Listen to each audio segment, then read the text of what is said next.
क्या आपने कभी ध्यान दिया है कि इंसान जो बोलते हैं उससे कहीं ज्यादा उनकी बॉडी लैंग्वेज, उनकी आंखों की मूवमेंट, उनके हाथ पैर के गेस्चर्स और उनकी आवाज का टोन उनकी असली फीलिंग्स और सोच को रिवील करता है?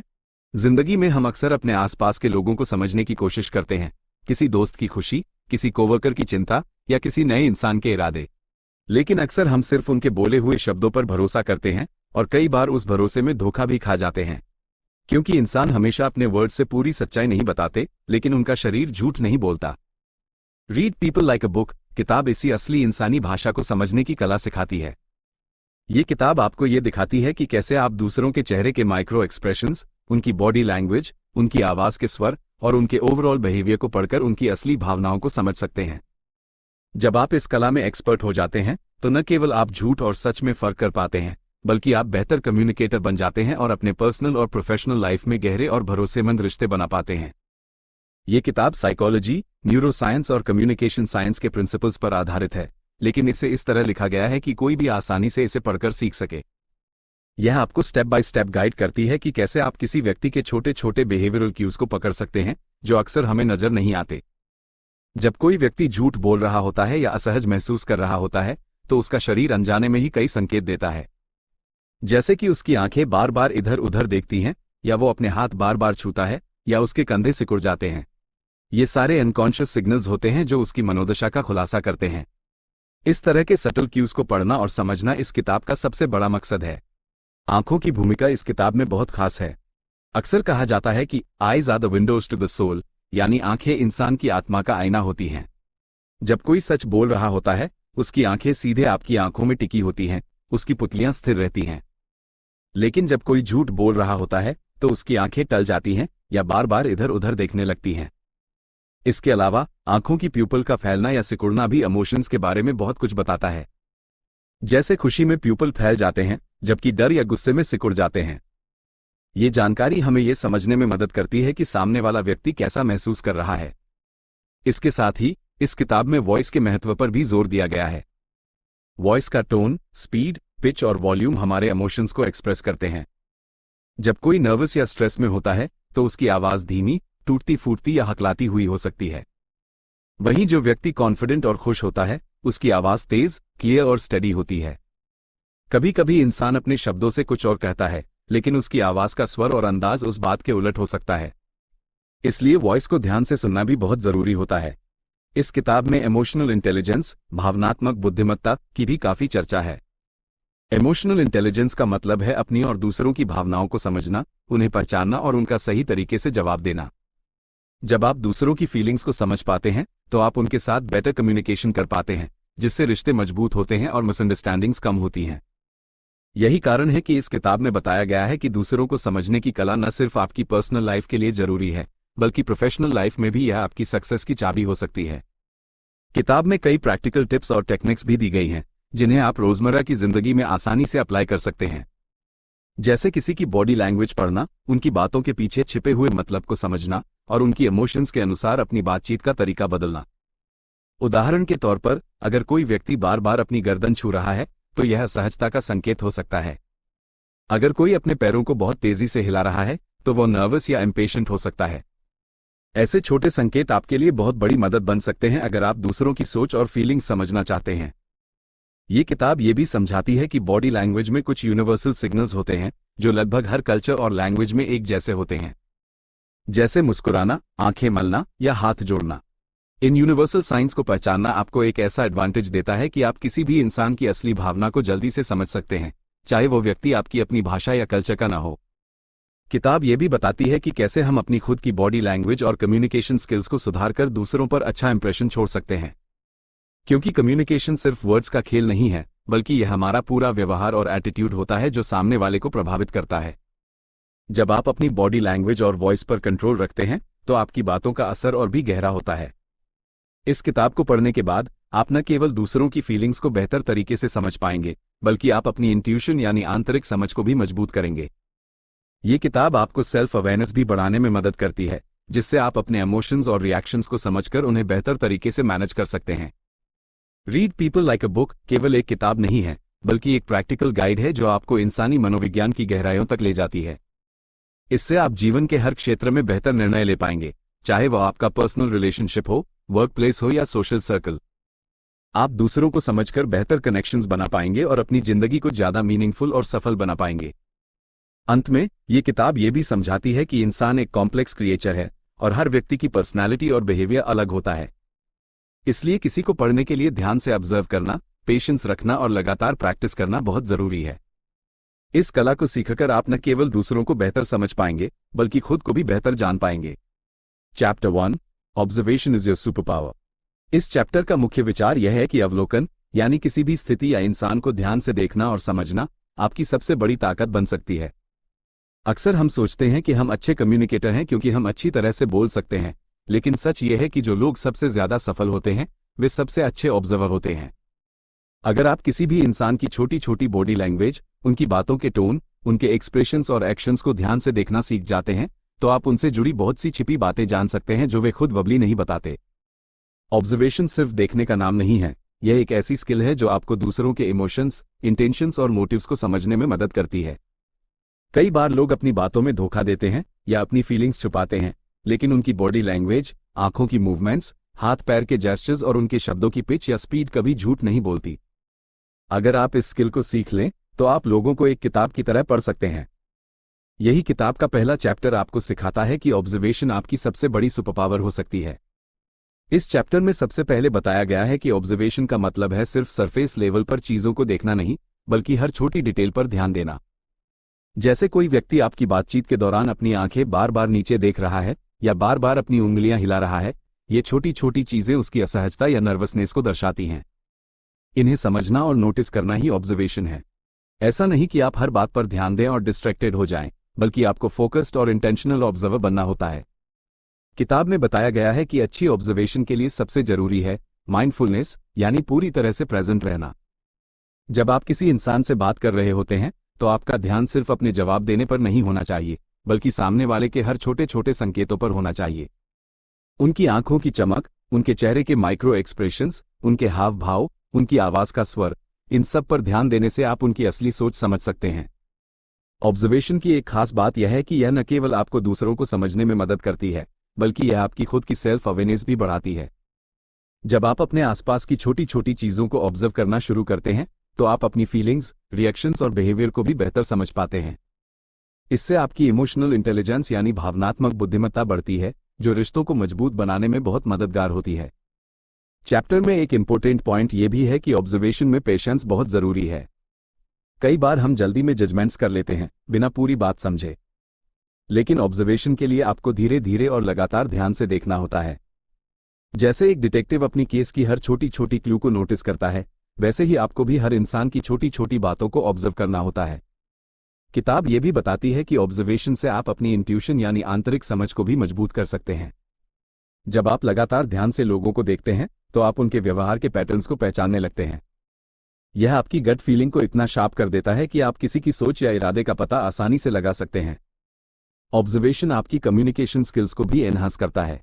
जब आप समझ जाते हैं कि सामने वाला क्या फील कर रहा है तो आप अपनी बातों को उसी हिसाब से एडजस्ट कर सकते हैं। इससे बातचीत ज्यादा स्मूथ और इफेक्टिव हो जाती है।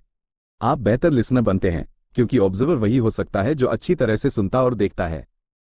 इस चैप्टर में प्रैक्टिकल एक्सरसाइजेस भी दिए गए हैं जो आपकी ऑब्जर्वेशन स्किल को इंप्रूव करने में मदद करते हैं। जैसे कि आप एक पब्लिक प्लेस पर जाकर लोगों के व्यवहार को ध्यान से देखें, उनकी बॉडी लैंग्वेज नोट करें, उनकी बातों के टोन को समझने की कोशिश करें, या फिर दोस्तों के साथ बातचीत में उनके छोटे जेस्चर्स और एक्सप्रेशंस पर ध्यान दें। धीरे धीरे ये आदत बन जाएगी और आप नेचुरल ऑब्जर्वर बन जाएंगे। चैप्टर में यह भी बताया गया है कि ऑब्जर्वेशन में डिस्ट्रैक्शंस बहुत बड़ी समस्या होते हैं। आजकल मोबाइल, सोशल मीडिया और दूसरी चीजों के कारण हम अक्सर अपने आसपास के एनवायरनमेंट से डिस्कनेक्ट हो जाते हैं। इसलिए ऑब्जर्वेशन को अपनी डेली लाइफ में प्रैक्टिस करने के लिए आपको डेलिब्रेट एफर्ट करना होता है, जैसे कि फोन को दूर रखना, बात करते समय पूरा फोकस देना और अपने माइंड को शांत रखना। ऑब्जर्वेशन का मतलब सिर्फ नेगेटिव या सस्पिशियस बिहेवियर को पकड़ना नहीं है, बल्कि यह पॉजिटिव सिग्नल्स को भी पहचानने की कला है।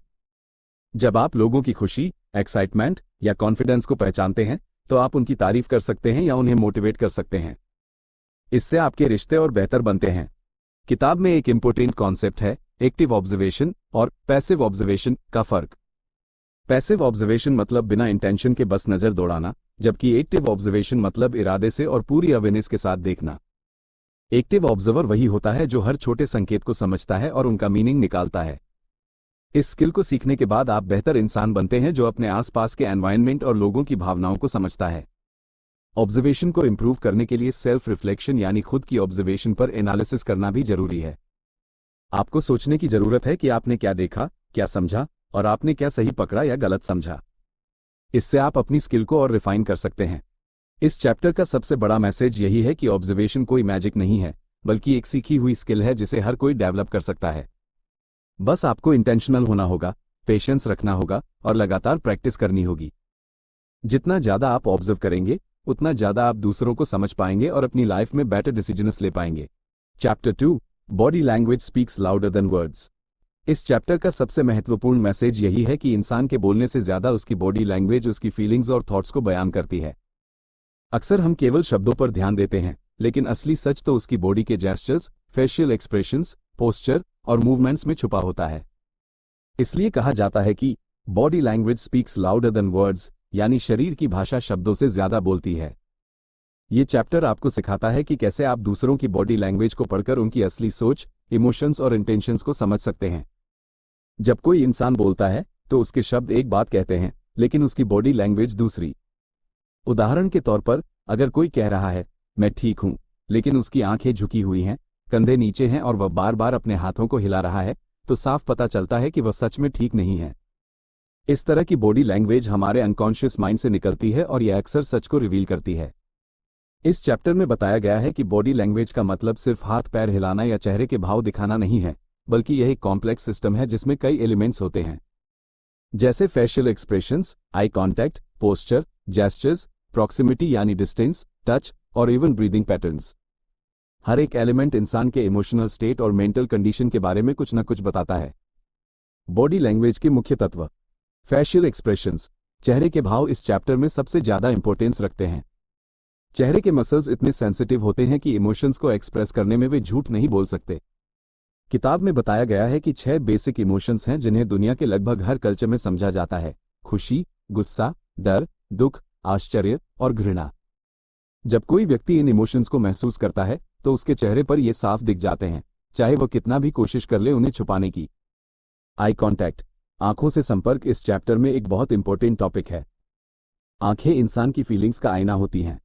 जब कोई व्यक्ति आपका ध्यान पूरी तरह से खींचना चाहता है तो वह आपकी आंखों में देखता है। इसके अलावा ब्लिंकिंग यानी पलक झपकाने की फ्रीक्वेंसी भी इमोशंस के बारे में बताती है। नर्वसनेस में ब्लिंकिंग तेज हो जाती है और जब कोई कंसंट्रेटेड होता है तो ये कम हो जाती है। पोस्चर, कद काठी भी बहुत कुछ कहता है। अगर कोई व्यक्ति बैठा या खड़ा है तो उसके शरीर की मुद्रा उसकी कॉन्फिडेंस, ओपननेस या डिफेंसिवनेस को दिखाती है। सीधे खड़ा होना, कंधे पीछे और हेड ऊपर होना कॉन्फिडेंस और डोमिनेंस का संकेत है, जबकि झुका हुआ पोस्चर, मुड़े हुए कंधे या बार बार पैर हिलाना नर्वसनेस या इनसिक्योरिटी दिखाता है। जेस्चर्स, हाथों और हाथों के मूवमेंट्स भी बॉडी लैंग्वेज का बड़ा हिस्सा हैं। जब कोई बात कर रहा होता है तो उसके हाथ उसके इमोशंस को कॉम्प्लीमेंट करते हैं। खुले हाथ विश्वास और ओपननेस दिखाते हैं, जबकि बंद या झुके हुए हाथ डिफेंसिवनेस या हेसिटेशन को। बार बार हाथों को छूना, बालों को सहलाना या गर्दन को छूना नर्वसनेस का इंडिकेशन होता है। प्रॉक्सिमिटी, डिस्टेंस भी बहुत इंपॉर्टेंट फैक्टर है। लोग अपने कंफर्ट जोन के अनुसार दूसरों के करीब या दूर खड़े होते हैं। अगर कोई बहुत करीब आ जाता है तो वह इंटीमेसी या डोमिनेंस दिखा सकता है, जबकि बहुत दूर रहना इमोशनल डिस्टेंस या डिस्कम्फर्ट को दर्शाता है। टच का भी बॉडी लैंग्वेज में बड़ा रोल होता है। किसी को हल्का सा छूना, हाथ मिलाना या पीठ थपथपाना पॉजिटिव कनेक्शन का संकेत है। वहीं सडन या अनचाहा फिजिकल कांटेक्ट अनकंफर्टेबल फीलिंग्स पैदा कर सकता है। किताब में बताया गया है कि बॉडी लैंग्वेज पढ़ने के लिए हमें कॉन्टेक्स्ट को भी समझना होता है। किसी जेस्चर या एक्सप्रेशन का मतलब अलग अलग सिचुएशंस में अलग हो सकता है, इसलिए हमेशा पूरे कॉन्टेक्स्ट को ध्यान में रखना चाहिए। उदाहरण के तौर पर, एक मुस्कुराहट खुशी भी दर्शा सकती है और कभी कभी नर्वसनेस या असहजता भी। इसलिए अकेले किसी एक संकेत पर भरोसा नहीं करना चाहिए। इस चैप्टर में बताया गया है कि बॉडी लैंग्वेज को सही तरीके से पढ़ने के लिए ऑब्जर्वेशन स्किल को शार्पन करना पड़ता है।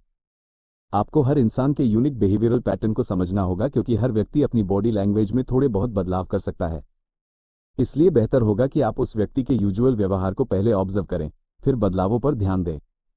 बॉडी लैंग्वेज के साथ साथ इस चैप्टर में यह भी बताया गया है कि आपकी अपनी बॉडी लैंग्वेज आपके कम्युनिकेशन और रिलेशनशिप्स में कितना बड़ा प्रभाव डालती है। अगर आपकी बॉडी लैंग्वेज कॉन्फिडेंट, पॉजिटिव और ओपन होगी तो लोग आपको ज्यादा ट्रस्ट करेंगे और आपके साथ बेहतर कनेक्ट करेंगे। दूसरी तरफ क्लोज्ड या डिफेंसिव बॉडी लैंग्वेज आपके लिए बैरियर्स बना सकती है। चैप्टर में कुछ प्रैक्टिकल टिप्स भी दिए गए हैं जिनसे आप अपनी बॉडी लैंग्वेज को इंप्रूव कर सकते हैं, जैसे कि हमेशा सीधे खड़े होना, आंखों में देखना, हाथों को ज्यादा बार छूने से बचना और रिलैक्स्ड रहना। ये छोटे छोटे बदलाव आपके कम्युनिकेशन को बहुत बेहतर बना सकते हैं। किताब में यह भी बताया गया है कि बॉडी लैंग्वेज को पढ़ना कोई गैसवर्क नहीं है, बल्कि एक साइंटिफिक मेथड है जिसे सीखकर आप अपनी सोशल इंटेलिजेंस को बढ़ा सकते हैं। इसे आप business meetings, interviews, dating, friendships और फैमिली इंटरेक्शंस में इस्तेमाल कर सकते हैं। ऑब्जर्वेशन के साथ साथ पेशेंस और प्रैक्टिस इस स्किल को मास्टर करने के लिए बहुत जरूरी है।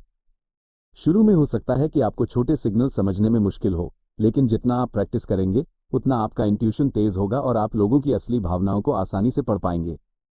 इस चैप्टर का सबसे बड़ा टेकअवे यही है कि बॉडी लैंग्वेज आपके लिए एक इनविजिबल भाषा की तरह है जो हमेशा सच बोलती है। अगर आप इसे समझना सीख जाएं, तो आप अपनी जिंदगी में बहुत बड़ी एडवांटेज पा सकते हैं। इससे आप बेहतर लीडर, बेटर फ्रेंड और ज्यादा अवेयर इंसान बनेंगे। Chapter 3 micro expressions reveal the truth. इस चैप्टर का मूल संदेश यह है कि इंसान चाहे जितना भी अपनी भावनाओं को छुपाने की कोशिश करे, लेकिन उसके चेहरे पर एक पल के लिए आने वाले छोटे छोटे एक्सप्रेशंस, जिन्हें माइक्रो एक्सप्रेशंस कहा जाता है, सच्चाई को जाहिर कर देते हैं। ये एक्सप्रेशंस इतने तेज और सबटल होते हैं कि अक्सर हमें दिखाई भी नहीं देते, लेकिन अगर हमने इन्हें पढ़ना सीख लिया तो हम किसी के भी दिल का हाल समझ सकते हैं। माइक्रो एक्सप्रेशंस बहुत ही छोटे समय के लिए, लगभग 1/4 सेकंड तक चेहरे पर दिखाई देते हैं। ये तब सामने आते हैं जब कोई इंसान किसी इमोशन को छुपाना चाहता है, लेकिन वह इमोशन उसके चेहरे पर अचानक उभर आता है। यह एक इनवॉलंटरी रिएक्शन होती है, यानी इसे कंट्रोल नहीं किया जा सकता। यही कारण है कि ये एक्सप्रेशंस इंसान की रियल फीलिंग्स का सबसे सच्चा संकेत होते हैं। इस चैप्टर में बताया गया है कि इंसान के चेहरे पर 6 यूनिवर्सल इमोशंस दिखाई देते हैं: खुशी, गुस्सा, डर, दुख, आश्चर्य और घृणा। जब कोई इंसान किसी भी स्ट्रांग इमोशन को महसूस करता है तो उसका चेहरा उसी पल उसे रिफ्लेक्ट करता है। भले ही वह अपने शब्दों से कुछ और कह रहा हो, लेकिन उसकी आंखें, आईब्रोज, मुंह और चेहरे की मांसपेशियां कुछ और बयां कर रही होती हैं। उदाहरण के लिए, अगर कोई व्यक्ति किसी चीज से डर गया है लेकिन वह दिखाना नहीं चाहता, तो उसके चेहरे पर एक क्षण के लिए आंखें चौड़ी हो सकती हैं, आईब्रोज ऊपर उठ सकते हैं और मुंह थोड़ा खुल सकता है।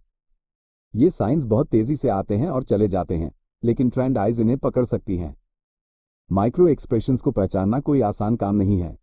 इसके लिए शार्प ऑब्जर्वेशन और प्रैक्टिस की जरूरत होती है। लेकिन एक बार जब आप इन छोटे सिग्नल्स को पहचानना सीख जाते हैं, तो आप ये समझ सकते हैं कि सामने वाला व्यक्ति सच बोल रहा है या नहीं, वह कंफर्टेबल है या नर्वस, और उसके इमोशंस क्या हैं। इस चैप्टर में बताया गया है कि कैसे कई बार लोग पोलाइट स्माइल देते हैं या न्यूट्रल एक्सप्रेशन बनाए रखते हैं, लेकिन उनकी आंखों में गुस्सा या दुख झलकता है। ऐसे में हमें केवल सरफेस पर नहीं रुकना चाहिए, बल्कि उनके माइक्रो एक्सप्रेशंस पर ध्यान देना चाहिए। यह भी बताया गया है कि माइक्रो एक्सप्रेशंस को पहचानने का सबसे अच्छा तरीका है अभ्यास। आपको लोगों के चेहरे को ध्यान से ऑब्जर्व करना है, खासकर तब जब वे सरप्राइज या इमोशनल रिएक्शंस दे रहे हों। कुछ टूल्स और ट्रेनिंग टेक्निक्स भी हैं जो इस स्किल को शार्पन करने में मदद करती हैं। लेखक बताते हैं कि FBI, CIA जैसी एजेंसीज भी सस्पेक्ट से पूछताछ करते समय माइक्रो एक्सप्रेशंस को डिकोड करती हैं, क्योंकि ये जांचने में मदद करते हैं कि कोई व्यक्ति झूठ बोल रहा है या कुछ छुपा रहा है। इसी तरह आप भी अपनी डेली लाइफ में इन सिग्नल्स का इस्तेमाल करके किसी की सच्चाई जान सकते हैं, चाहे वो कोई फ्रेंड हो, कोवर्कर हो या पार्टनर। इस चैप्टर में यह भी समझाया गया है कि माइक्रो एक्सप्रेशंस को समझने के साथ साथ आपको इंसान के पूरे कॉन्टेक्स्ट को भी देखना चाहिए। अकेले एक एक्सप्रेशन को पकड़कर कोई जजमेंट नहीं बनाना चाहिए, बल्कि उस व्यक्ति की body language, tone of voice और पूरे सिचुएशन को ध्यान में रखकर निर्णय लेना चाहिए। यह भी जरूरी है कि माइक्रो एक्सप्रेशंस को पढ़ने के साथ साथ एम्पैथी यानी सहानुभूति भी हो। अगर आप दूसरों के इमोशंस को महसूस कर सकते हैं, तो आप न केवल बेहतर समझ पाते हैं, बल्कि सही प्रतिक्रिया भी दे पाते हैं। इस चैप्टर का एक बड़ा हिस्सा इस बात पर फोकस करता है कि माइक्रो एक्सप्रेशंस आपके कम्युनिकेशन और रिलेशनशिप्स को कैसे गहराई दे सकते हैं। जब आप किसी के हिडन इमोशंस को समझते हैं, तो आप उनके पेन, इनसिक्योरिटी या खुशी को अच्छे से फील कर पाते हैं और अपनी बात भी उस हिसाब से एडजस्ट कर सकते हैं। लेखक बताते हैं कि यह स्किल आपको कॉन्फ्लिक्ट्स को जल्दी पहचानने, मिसअंडरस्टैंडिंग्स को दूर करने और दूसरों से डीप कनेक्शन बनाने में मदद करती है। इस चैप्टर में कुछ प्रैक्टिकल टेक्निक्स भी दी गई हैं जिससे आप माइक्रो एक्सप्रेशंस को प्रैक्टिस कर सकते हैं, जैसे कि वीडियोस पॉज करके एक्सप्रेशंस पकड़ना, खुद के चेहरे को मिरर में ऑब्जर्व करना और इमोशनल अवेयरनेस को डेवलप करना। अंत में इस चैप्टर का सबसे बड़ा मैसेज ये है कि सच्चाई हमेशा चेहरों पर लिखी होती है, बस हमें उसे पढ़ना आना चाहिए। माइक्रो एक्सप्रेशंस उस ट्रुथ की छोटी झलक होते हैं जो वर्ड्स के पीछे छुपी होती है। अगर आप इस हिडन लैंग्वेज को समझ जाएं, तो आप एक बेहतर लिसनर, ऑब्जर्वर और कम्युनिकेटर बन सकते हैं। माइक्रो एक्सप्रेशंस न केवल आपको दूसरों की साइकोलॉजी को समझने में मदद करते हैं, बल्कि यह आपकी इमोशनल इंटेलिजेंस को भी बहुत हद तक बढ़ाते हैं। इससे आप अपने पर्सनल और प्रोफेशनल जीवन में ज्यादा अवेयर और सक्सेसफुल बन सकते हैं। Chapter 4, voice tone and pace. इस चैप्टर का मूल संदेश यह है कि हम जो भी कहते हैं उसमें सिर्फ शब्द मायने नहीं रखते, बल्कि हम कैसे कहते हैं, यानी हमारी आवाज का टोन और पेस भी उतना ही महत्व रखता है। अक्सर लोग कम्युनिकेशन में शब्दों पर ज्यादा ध्यान देते हैं, लेकिन इस चैप्टर में बताया गया है कि हमारी आवाज की टोन और बोलने की रफ्तार किसी के भी मन में हमारे लिए परसेप्शन यानी धारणा बना सकती है। जब कोई इंसान बोलता है तो उसका टोन उस इमोशन को रिफ्लेक्ट करता है जो वो महसूस कर रहा होता है। टोन एक सबटल लेकिन पावरफुल सिग्नल होता है। उदाहरण के लिए, ठीक हूं, ये शब्द अगर न्यूट्रल टोन में बोले जाएं तो अलग प्रभाव छोड़ते हैं, लेकिन अगर वही शब्द सरकास्टिक, गुस्से या उदासी की टोन में बोले जाएं तो उनकी मीनिंग पूरी तरह बदल जाती है। यानी शब्द वही होते हैं, लेकिन टोन बदलते ही भाव बदल जाता है। इसी तरह पेस यानी बोलने की गति भी बहुत कुछ बताती है। अगर कोई बहुत तेजी से बोलता है तो वो नर्वसनेस या एक्साइटमेंट का संकेत हो सकता है। दूसरी तरफ अगर कोई बहुत धीरे धीरे और काम होकर बोल रहा है तो वो कंट्रोल, कॉन्फिडेंस और सोच समझकर बोलने का संकेत है। इसलिए कहा जाता है कि एक स्किल्ड कम्युनिकेटर सिर्फ ये नहीं देखता कि सामने वाला क्या कह रहा है, बल्कि ये भी समझता है कि वो कैसे कह रहा है। इस चैप्टर में बताया गया है कि टोन और पेस मिलकर आपके शब्दों को जिंदा बनाते हैं। अगर आपकी आवाज मोनोटोन है, यानी हर बात एक ही लहजे में कह रहे हैं, तो लोग जल्दी बोर हो सकते हैं या आपकी बातों को गंभीरता से नहीं लेंगे। लेकिन अगर आप टोन में बदलाव लाकर अपने इमोशंस को व्यक्त करते हैं तो आपकी बातों में जान आ जाती है और सामने वाला जुड़ाव महसूस करता है। इसके अलावा इस चैप्टर में बताया गया है कि वॉइस मॉड्यूलेशन यानी अपनी आवाज को स्थिति के हिसाब से बदलना भी एक की स्किल है। अगर आप दुख की बात कर रहे हैं तो आपकी आवाज सॉफ्ट और स्लो होनी चाहिए। वहीं अगर आप मोटिवेशन या खुशी की बात कर रहे हैं तो आपकी आवाज एनर्जेटिक और तेज होनी चाहिए। इसी तरह अगर आप अथॉरिटी या पावर दिखाना चाहते हैं तो आपकी आवाज में फर्मनेस और क्लैरिटी होनी चाहिए। वॉइस टोन से यह भी पता चलता है कि कोई व्यक्ति कितना रिस्पेक्टफुल, कॉन्फिडेंट या अग्रेसिव है। उदाहरण के लिए, एक विनम्र और स्टेडी टोन वाला व्यक्ति ज्यादा ट्रस्टवर्दी लगता है, जबकि बहुत तेज और चिल्लाने वाली टोन वाला व्यक्ति डोमिनेटिंग या थ्रेटनिंग लग सकता है। इससे पता चलता है कि आपकी टोन सिर्फ आपकी फीलिंग्स ही नहीं बताती, बल्कि दूसरों को कैसा फील कराना है वो भी तय करती है। चैप्टर में यह भी बताया गया है कि साइलेंस यानी चुप्पी भी एक पार्ट ऑफ कम्युनिकेशन है। बोलते समय अगर आप बीच बीच में पॉजेज लेते हैं तो वो आपकी बात को ज्यादा इंपैक्ट वाला बनाते हैं। ये पॉजेज सोचने की जगह देते हैं, आपकी बातों को अब्सॉर्ब करने का समय देते हैं और आपके शब्दों का वजन बढ़ाते हैं। इसलिए वॉइस टोन और पेस के साथ साथ पॉज का सही इस्तेमाल करना भी एक कला है। ये चैप्टर हमें यह भी सिखाता है कि हमें दूसरों की आवाज की टोन को डिकोड करना आना चाहिए। अगर कोई इंसान कह रहा है I am happy for you, लेकिन उसकी आवाज में जेलसी झलक रही है, तो आपको वर्ड्स नहीं बल्कि टोन पर भरोसा करना चाहिए। इसी तरह जब कोई कहता है इट्स फाइन, लेकिन उसकी आवाज रूखी और खींची हुई हो, तो समझ जाए कि कुछ तो गड़बड़ है। इसलिए लेखक बताते हैं कि टोन और पेस को समझना एक तरह से इंसानों की साइकोलॉजी को समझने जैसा है। इससे न सिर्फ आप दूसरों की हिडन इमोशंस और इंटेंशंस को पहचान सकते हैं, बल्कि अपने कम्युनिकेशन को भी ज्यादा पावरफुल बना सकते हैं। इस चैप्टर में कुछ प्रैक्टिकल टिप्स भी दिए गए हैं, जैसे कि अपनी वॉइस को रिकॉर्ड करके सुनना और समझना कि आपकी टोन कैसी लगती है। जरूरत के हिसाब से अपनी आवाज की स्पीड और पिच को एडजस्ट करना। स्पेसिफिक इमोशंस पर काम करके अपनी आवाज में वैरायटी लाना। प्रैक्टिस के लिए स्टोरी टेलिंग और स्पीचेस का यूज करना। ये सब टेक्निक्स आपकी वॉइस को एक पावरफुल कम्युनिकेशन टूल बना सकती हैं। अंत में इस चैप्टर का सबसे बड़ा मैसेज ये है कि आपकी आवाज सिर्फ एक साउंड नहीं है, यह आपकी प्रेजेंस है, आपकी पहचान है। आप अपनी टोन और पेस से ही सामने वाले पर गहरा असर डाल सकते हैं। अगर आप अपनी वॉइस को कॉन्शियसली कंट्रोल करना सीख जाते हैं तो आप ना सिर्फ ज्यादा प्रभावशाली बनेंगे, बल्कि लोग भी आपको ज्यादा सुनना और समझना चाहेंगे। इसलिए कम्युनिकेशन सिर्फ बोलने की स्किल नहीं है, बल्कि वॉइस टोन और पेस को समझकर और वाइजली यूज करके आप अपने वर्ड्स को मैजिक बना सकते हैं। Chapter 5, clusters over isolated cues. किताब read people like a book के इस अध्याय में एक बहुत ही गहरी बात समझाई गई है। अगर आप किसी इंसान के व्यवहार को सही मायनों में समझना चाहते हैं तो कभी भी किसी एक संकेत पर भरोसा मत करें। इंसान की सच्ची भावनाओं और इरादों को समझने के लिए जरूरी है कि आप क्लस्टर्स यानी संकेतों के समूह को देखें, न कि किसी आइसोलेटेड क्यू को। कई बार हम किसी के एक हाव भाव या शब्द को देखकर उसकी पूरी पर्सनैलिटी या इंटेंशन का अंदाजा लगाने की कोशिश करते हैं। जैसे किसी ने एक बार आंखें चुरा ली तो हम सोच लेते हैं कि वो झूठ बोल रहा है। लेकिन किताब बताती है कि ऐसा करना गलत है, क्योंकि एक संकेत अकेले कुछ भी सिद्ध नहीं कर सकता। इंसानों के भावनात्मक रेस्पॉन्स बहुत लेयर्ड होते हैं और उन्हें समझने के लिए पैटर्न्स देखने जरूरी हैं। इस चैप्टर में बताया गया है कि हमारा दिमाग शॉर्टकट्स लेना पसंद करता है, जिसे साइकोलॉजी में कॉग्निटिव बायस कहा जाता है। हम किसी के एक चेहरे के भाव, एक शब्द या एक हावभाव से ही निष्कर्ष पर पहुंच जाते हैं, लेकिन ऐसा करना मिसलीडिंग हो सकता है।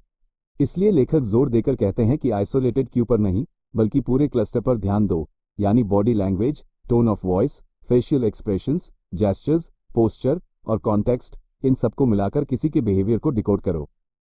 उदाहरण के लिए, अगर कोई व्यक्ति बार बार अपने बालों को छू रहा है, इसका मतलब नर्वसनेस हो सकता है। लेकिन अगर वो रिलैक्स बैठा है, मुस्कुरा रहा है, आंखों में कांटेक्ट बनाए हुए है, तो बालों को छूना बस एक हैबिट भी हो सकती है। इसलिए उस एक सिग्नल को आइसोलेट करके एनालाइज करना गलत होगा। इस अध्याय में एक और इम्पोर्टेंट बात कही गई है, बेसलाइन बिहेवियर को पहचानो। हर व्यक्ति का एक नॉर्मल व्यवहार होता है। कोई ज्यादा हंसता है, कोई नेचुरली शांत होता है, कोई बार बार जेस्चर्स करता है। जब तक आप किसी का रेगुलर पैटर्न नहीं पहचानते, तब तक कोई भी डेविएशन पहचानना मुश्किल होता है। इसलिए पहले व्यक्ति के सामान्य व्यवहार को ऑब्जर्व करो, फिर कंपेयर करो कि किसी खास सिचुएशन में उसका बिहेवियर कैसा बदला। क्लस्टर की बात करें तो इसका मतलब होता है कि 3 या उससे ज्यादा नॉन वर्बल क्यूज एक साथ किसी इमोशन की तरफ इशारा कर रहे हों।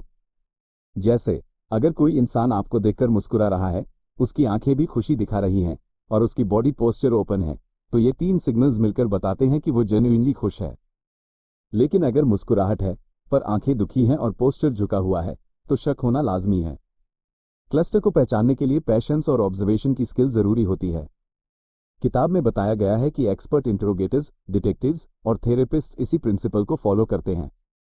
वे सिर्फ एक एक्सप्रेशन पर भरोसा नहीं करते, बल्कि micro expressions, breathing patterns, eye movements और वॉइस मॉड्यूलेशन को साथ जोड़कर बिहेवियर को एनालाइज करते हैं। एक और जरूरी बात जो इस अध्याय में बताई गई है वो ये है कि कॉन्टेक्स्ट यानी परिस्थितियों को समझना भी बेहद जरूरी है। कोई इंसान अगर चुप है, इसका मतलब यह नहीं कि वो दुखी है या कुछ छुपा रहा है। शायद वो बस थका हुआ है या सोच में डूबा है। लेकिन अगर वो चुप है, आंखें झुकी हैं, हाथ मुट्ठी में हैं और उसके जवाब मोनोसिलेबिक हैं, तो ये क्लस्टर किसी इमोशनल डिस्कम्फर्ट की तरफ इशारा करता है। इस चैप्टर का कोर मैसेज ये है कि इंसान को समझना एक साइंस के साथ साथ आर्ट भी है। आपको क्यूज के पजल पीसेस को जोड़ना होता है, तब जाकर असली मीनिंग सामने आता है। जब आप सिर्फ आइसोलेटेड क्यूज पर रिलाई करते हैं, तो आप अजम्पशंस पर चलते हैं। लेकिन जब आप क्लस्टर्स को डिकोड करते हैं, तो आप इंसाइट हासिल करते हैं। लेखक ये भी कहते हैं कि क्लस्टर टेक्निक न सिर्फ दूसरों को समझने में काम आती है, बल्कि यह हमें खुद को भी बेहतर तरीके से प्रेजेंट करने में मदद करती है।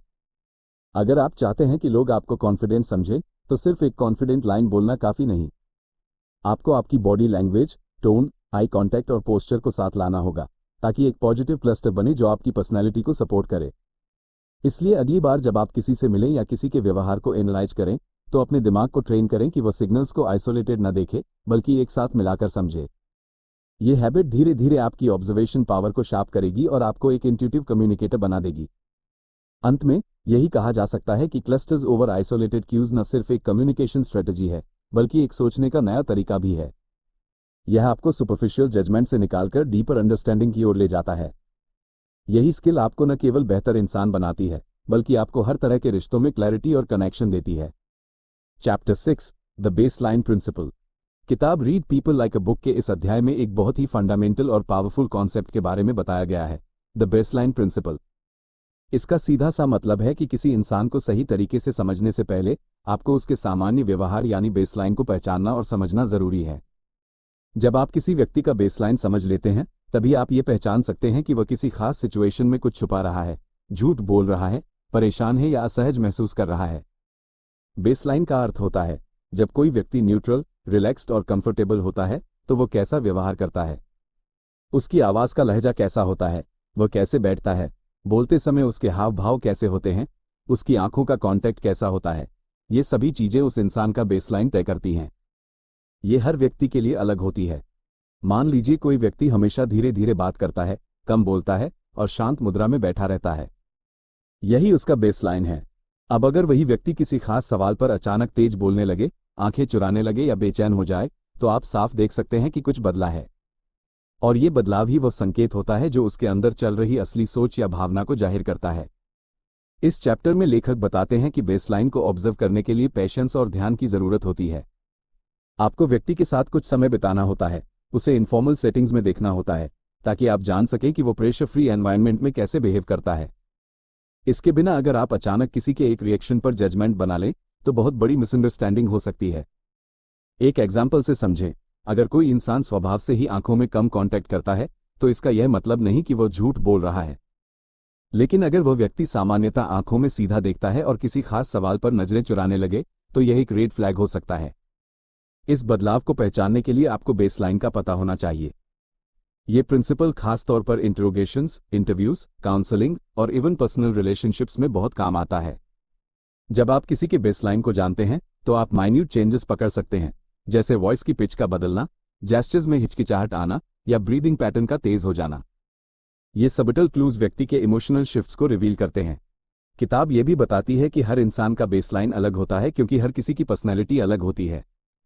कोई नेचुरली एक्सप्रेसिव होता है तो कोई रिजर्व्ड, कोई बहुत ज्यादा जेस्चर्स करता है तो कोई बिल्कुल कम। इसलिए किसी एक यूनिवर्सल स्टैंडर्ड पर किसी को जज करना गलत है। बेसलाइन को समझने के लिए आपको इंसान के बिहेवियर को अलग अलग कॉन्टेक्स्ट में देखना चाहिए, जैसे वो तब कैसा होता है जब वो रिलैक्स होता है, किसी दोस्त से बात करता है या अकेला बैठा होता है। इसके बाद जब आप उसे किसी स्ट्रेसफुल या इमोशनल सिचुएशन में देखें, तो आप फर्क को आसानी से समझ सकते हैं। इस चैप्टर में यह भी बताया गया है कि कुछ लोग अपने इमोशंस को अच्छे से मास्क कर लेते हैं, यानी वे झूठ बोलते समय भी एकदम नॉर्मल दिखते हैं। लेकिन अगर आपने उनका बेसलाइन ठीक से ऑब्जर्व किया है, तो आप माइक्रो चेंजेस जैसे कि पलकों की गति, हल्की सांसों में तेजी या छोटी मूवमेंट्स को पकड़ सकते हैं, जो असली भावना की ओर इशारा करती हैं। लेखक ये भी कहते हैं कि बेसलाइन समझना केवल दूसरों को पकड़ने या एनालाइज करने का तरीका नहीं है, बल्कि यह आपकी रिलेशनशिप्स को गहरा और सच्चा बना सकता है। जब आप किसी के व्यवहार के सबटल पैटर्न्स को समझते हैं, तो आप उसकी फीलिंग्स को ज्यादा एम्पैथी के साथ समझ पाते हैं। आप तुरंत समझ जाते हैं कि कोई नाराज है, परेशान है या कुछ छुपा रहा है, बिना उसके कुछ बोले। अध्याय में प्रैक्टिकल टिप्स भी दिए गए हैं, जैसे जब आप किसी से पहली बार मिलें, तो जजमेंट से बचें। पहले उसे ऑब्जर्व करें, बात करते समय उसके टोन, पोस्चर और एक्सप्रेशन पर ध्यान दें। फिर जब वो किसी नई सिचुएशन में रिएक्शन देता है, तो बेसलाइन से कंपेयर करें। द बेसलाइन प्रिंसिपल इस पूरी किताब का एक फाउंडेशन है। अगर आप इसे ठीक से समझ लें, तो आप किसी भी इंसान को सरफेस लेवल पर नहीं, बल्कि डीप साइकोलॉजिकल लेवल पर समझ सकते हैं। ये प्रिंसिपल आपकी ऑब्जर्वेशन स्किल्स को शार्प बनाता है और आपको एक बेटर कम्युनिकेटर और लिसनर बनाता है। अंत में कहा गया है कि इंसानों को पढ़ना कोई मैजिक ट्रिक नहीं है, यह एक साइंस और आर्ट का मिक्स है। और इस साइंस की शुरुआत होती है बेसलाइन से। यही वो रेफरेंस पॉइंट है जिससे आप हर चेंज को माप सकते हैं। इसे समझना मतलब इंसानों को गहराई से जानने की शुरुआत करना। चैप्टर 7 व्हाट पीपल से वीएस व्हाट दे मीन। किताब read people like a book का यह अध्याय एक बहुत ही गहरी और रोजमर्रा की जिंदगी से जुड़ी हुई सच्चाई को उजागर करता है। इंसान जो कहता है और जो वो सच में महसूस करता है या मतलब निकालता है, उन दोनों में अक्सर फर्क होता है। ये फर्क कभी कभी छोटा होता है, लेकिन कई बार बहुत बड़ा और महत्वपूर्ण हो सकता है। इस चैप्टर में लेखक यही समझाते हैं कि अगर आप इस फर्क को समझना सीख जाएं, तो आप लोगों के मन के दरवाजे खोल सकते हैं। हर दिन हम लोगों से बात करते हैं, दोस्त, परिवार, सहकर्मी, अनजान लोग, लेकिन हम में से बहुत कम लोग इस बात को लेकर सचेत रहते हैं कि उनकी बातों के पीछे असली भावना या मंशा क्या है। ज्यादातर लोग सोशली एक्सेप्टेबल आंसर्स देते हैं, डिप्लोमेसी दिखाते हैं या अनकंफर्टेबल ट्रूथ्स को छुपाने के लिए शुगर कोटेड वर्ड्स का इस्तेमाल करते हैं। ऐसे में सरफेस लेवल पर बातों को पकड़ना बहुत आसान होता है, लेकिन उनके डीप मीनिंग को समझना एक रियल स्किल है। उदाहरण के लिए, जब कोई कहता है मैं बिजी हूं, तो जरूरी नहीं कि वो सच में काम में डूबा हुआ हो सकता है कि वो उस वक्त आपसे बात नहीं करना चाहता हो, इमोशनली ड्रेन्ड हो या अवॉइड कर रहा हो। उसी तरह अगर कोई कहता है सब ठीक है, लेकिन उसकी आंखें उदास हैं, आवाज धीमी है, तो उसके शब्दों की सच्चाई पर भरोसा करना मुश्किल है। इस चैप्टर का मकसद यही है कि आप इन कॉन्ट्राडिक्शंस को पहचानें और जो कहा जा रहा है, उसके पीछे छुपे मैसेज को डिकोड करें। लेखक बताते हैं कि यह अंतर अक्सर नॉन वर्बल कम्युनिकेशन के जरिए पकड़ा जा सकता है। Tone of voice, pauses, hesitation, body language, eye contact और इवन साइलेंस। कई बार साइलेंस भी बहुत कुछ कहती है। जब कोई बातों को टालता है, नजरें चुराता है या हंसी में बात को उड़ा देता है, तो वहां एक हिडन मीनिंग छुपा होता है। लोगों के रियल इमोशंस को कैसे समझें? इस अध्याय में कुछ पावरफुल टूल्स बताए गए हैं जिनसे आप ये सीख सकते हैं कि लोगों के वर्ड्स के पीछे उनकी रियल इमोशंस को कैसे समझा जाए। कॉन्टेक्स्ट एनालिसिस, इसका मतलब है कि आपको व्यक्ति के एनवायरनमेंट, सिचुएशन और उसके बैकग्राउंड को ध्यान में रखते हुए उसकी बातों का मूल्यांकन करना चाहिए। उदाहरण के लिए, अगर कोई व्यक्ति अपनी नौकरी के बारे में कहता है, सब अच्छा चल रहा है, लेकिन उसकी बॉडी लूज है, आंखें थकी हैं और चेहरे पर कोई उत्साह नहीं है, तो कॉन्टेक्स्ट साफ बताता है कि बात कुछ और है। इनकंसिस्टेंसी डिटेक्शन, अगर किसी की बातों में लॉजिक का अभाव है या वह बार बार अपने ही स्टेटमेंट्स कॉन्ट्राडिक्ट कर रहा है, तो यह एक सिग्नल है कि वह कुछ छुपा रहा है या शायद अपने इमोशंस को पूरी तरह एक्सप्रेस नहीं कर पा रहा। फॉलो अप क्वेश्चंस, जब आप लोगों की कही गई बातों को फेस वैल्यू पर न लेकर उस पर जेंटल प्रोबिंग करते हैं, तो असली सच बाहर आता है। जैसे किसी ने कहा, मैं ठीक हूं, तो आप धीरे से पूछ सकते हैं, सच में? तुम थोड़ा परेशान लग रहे हो। इस तरह के ओपन एंडेड, एम्पैथेटिक क्वेश्चंस लोगों को एनकरेज करते हैं कि वे अपने रियल थॉट्स शेयर करें। लेखक ये भी समझाते हैं कि कई बार लोग जानबूझकर नहीं, बल्कि सोशली प्रोग्राम ढंग से ट्रुथ को फिल्टर करते हैं। जैसे किसी को हर्ट न करना, खुद को वल्नरेबल न दिखाना या सोसाइटी के नॉर्म्स के अनुसार बातचीत करना। इसलिए हर झूठ या मिसमैच को मैनिपुलेशन नहीं, बल्कि प्रोटेक्शन मैकेनिज्म के रूप में भी देखा जा सकता है। इसीलिए अगर आप इस स्किल का उपयोग कर रहे हैं, तो जजमेंटल बनने के बजाय एम्पैथेटिक और अवेयर रहना ज्यादा जरूरी है। अध्याय के अंत में बताया गया है कि जब आप ये स्किल डेवलप कर लेते हैं कि क्या कहा गया है और क्या मतलब है, उनमें फर्क पकड़ना, तो आपकी पर्सनल और प्रोफेशनल लाइफ में क्लैरिटी आ जाती है। आप कम गलतफहमियों का शिकार होते हैं, ज्यादा मीनिंगफुल कन्वर्सेशंस कर पाते हैं और दूसरों से गहराई से जुड़ पाते हैं। आप दूसरों की जरूरतों, भावनाओं और मानसिक स्थिति को बेहतर समझ पाते हैं, जिससे आपके रिश्ते और इंटरेक्शंस ज्यादा ऑथेंटिक बनते हैं। ये स्किल एक तरह से इमोशनल इंटेलिजेंस का भी हिस्सा है। इसमें न केवल सामने वाले को समझना शामिल है, बल्कि अपने रिएक्शंस को भी रेगुलेट करना शामिल है। जब आप किसी के शब्दों से परे जाकर उसकी भावनाओं को समझते हैं, तो आप एक अच्छा लिसनर, अच्छा फ्रेंड और एक जिम्मेदार इंसान बन जाते हैं। अंत में लेखक यही कहते हैं कि इस दुनिया में हर कोई चाहता है कि कोई उसे बिना जज किए समझे। और अगर आप किसी की बातों के पीछे छुपे इमोशंस को देख पाते हैं, तो आप उस इंसान के लिए वो रेयर व्यक्ति बन जाते हैं जो उसकी सोल से जुड़ सकता है। यही इस अध्याय का सबसे गहरा संदेश है। जो कहा जा रहा है, वो हमेशा वो नहीं होता जो वो वास्तव में महसूस कर रहा होता है। इसे समझना सीखिए, तभी आप सच में लोगों को पढ़ना सीख पाएंगे। Chapter 8, practical applications, spotting lies, flirting and manipulation. किताब read people like a book का 8वां अध्याय उन रियल लाइफ सिचुएशंस पर फोकस करता है जहां इंसानों को पढ़ने की स्किल सबसे ज्यादा काम आती है, जैसे झूठ पकड़ना, फ्लर्टिंग को समझना और मैनिपुलेशन यानी मानसिक नियंत्रण को पहचानना। ये चैप्टर आपको ये सिखाता है कि बॉडी लैंग्वेज, माइक्रो एक्सप्रेशंस और वर्बल मिसमैचेस को ऑब्जर्व करके कैसे आप इन ट्रिकी सिचुएशंस में भी लोगों की असली मंशा समझ सकते हैं। झूठ कैसे पकड़ें? सबसे पहले बात करते हैं झूठ पकड़ने की। जब कोई इंसान झूठ बोलता है, तो वो सिर्फ शब्दों से नहीं बोलता, उसका शरीर भी उसमें शामिल होता है और वहीं से असली क्लूज मिलते हैं। लेखक बताते हैं कि झूठ बोलते समय लोग अक्सर ओवरकम्पेंसेट करते हैं, जरूरत से ज्यादा डिटेल्स देना, बार बार जवाब दोहराना या असामान्य रूप से शांत रहना। इसके साथ साथ उनकी बॉडी में कुछ सबटल चेंजेस होते हैं, जैसे आंखें कांटेक्ट अवॉइड करती हैं, पलकें ज्यादा झपकती हैं, आवाज हल्की कांपती है और पोस्चर थोड़ा डिफेंसिव हो जाता है। माइक्रो एक्सप्रेशंस भी झूठ पकड़ने में मदद करते हैं। ये वो ब्रीफ फेशियल एक्सप्रेशंस होते हैं जो सिर्फ फ्रैक्शंस ऑफ अ सेकंड के लिए आते हैं, लेकिन बहुत कुछ रिवील कर देते हैं। अगर कोई कह रहा है, मैं खुश हूं, लेकिन उसके चेहरे पर एक सेकंड के लिए सैडनेस की झलक आ जाती है, तो वहां कुछ न कुछ मिसमैच जरूर है। लेखक कहते हैं कि झूठ पहचानने का सबसे अच्छा तरीका है कंसिस्टेंसी चेक करना। क्या इंसान की बातें, उसकी बॉडी लैंग्वेज और टोन तीनों एक ही बात कह रहे हैं या नहीं? अगर इनमें गड़बड़ी है, तो वहां कुछ छुपा हुआ हो सकता है। फ्लर्टिंग को कैसे समझे? अब आते हैं फ्लर्टिंग पर। फ्लर्टिंग एक ऐसी ह्यूमन बिहेवियर है जो वर्बल और नॉन वर्बल दोनों रूपों में होता है, और इसे समझ पाना कई बार कंफ्यूजिंग हो सकता है। ये चैप्टर बताता है कि फ्लर्टिंग की बॉडी लैंग्वेज में कुछ खास सिग्नल्स होते हैं, जैसे रिपीटेड आई कांटेक्ट, हल्की मुस्कुराहट, बॉडी को आपकी ओर झुकाना, अपने बालों को बार बार टच करना या कैजुअल टच देना। लेकिन ये सिग्नल्स हर बार फ्लर्टिंग के नहीं होते, इसलिए कॉन्टेक्स्ट और बेसलाइन बिहेवियर को समझना जरूरी है। अगर कोई इंसान नॉर्मली रिजर्व्ड है लेकिन आपके साथ सडनली ओपन और एक्सप्रेसिव हो जाता है, तो वो एक सिग्नल हो सकता है। फ्लर्टिंग को समझने के लिए म्यूचुअल एंगेजमेंट बहुत इंपॉर्टेंट है। अगर सामने वाला इंसान भी वही सिग्नल्स दे रहा है जो आप दे रहे हैं, जैसे कि मिरर मूवमेंट्स, इंटरेस्ट दिखाना और बातचीत को बढ़ाना, तो वहां अट्रैक्शन होने की संभावना ज्यादा होती है। लेकिन अगर सिग्नल्स वन साइडेड हों या सामने वाला अवॉइड करे तो फ्लर्टिंग की कोशिश ऑकवर्ड या मैनिपुलेटिव भी लग सकती है। मैनिपुलेशन को कैसे पहचानें? तीसरा हिस्सा है मैनिपुलेशन को पहचानना, जो शायद इस चैप्टर का सबसे पावरफुल और यूजफुल हिस्सा है।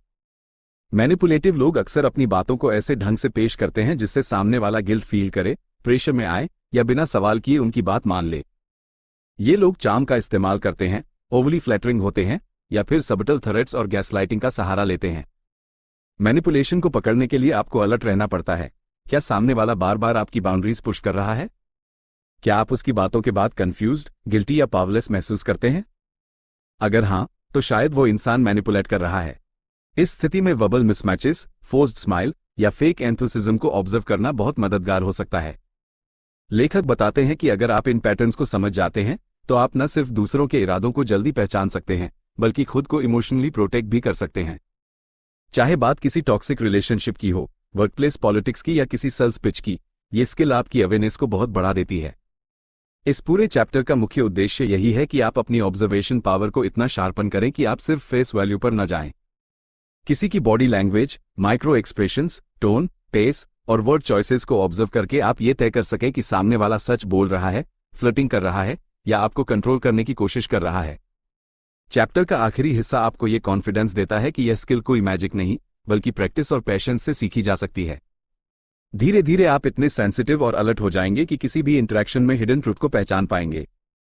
इससे न सिर्फ आपकी कम्युनिकेशन बेहतर होगी बल्कि आप इमोशनली ज्यादा स्ट्रांग और सोशली स्मार्ट इंसान बन पाएंगे। इस चैप्टर के जरिए किताब ये स्पष्ट संदेश देती है, इंसानों को पढ़ने की कला सिर्फ बुक्स में नहीं बल्कि हर दिन की जिंदगी में, हर इंटरेक्शन में मौजूद है। बस आपको देखना आना चाहिए, समझना आना चाहिए और तब आप सचमुच read people like a book कर पाएंगे। Chapter 9, empathy plus observation equal to real insight. इस आखिरी चैप्टर में लेखक हमें इंसानों को पढ़ने की सबसे गहरी और असरदार फॉर्मूला के बारे में बताते हैं, empathy plus observation equals to real insight. यानी अगर आप किसी इंसान को सच में समझना चाहते हैं तो आपको न सिर्फ उसे ध्यान से ऑब्जर्व करना होगा बल्कि उसके इमोशंस को फील भी करना होगा। सिर्फ जेस्चर्स या एक्सप्रेशंस को देखना काफी नहीं होता जब तक आप यह न समझे कि उसके पीछे की इमोशनल डेप्थ क्या है।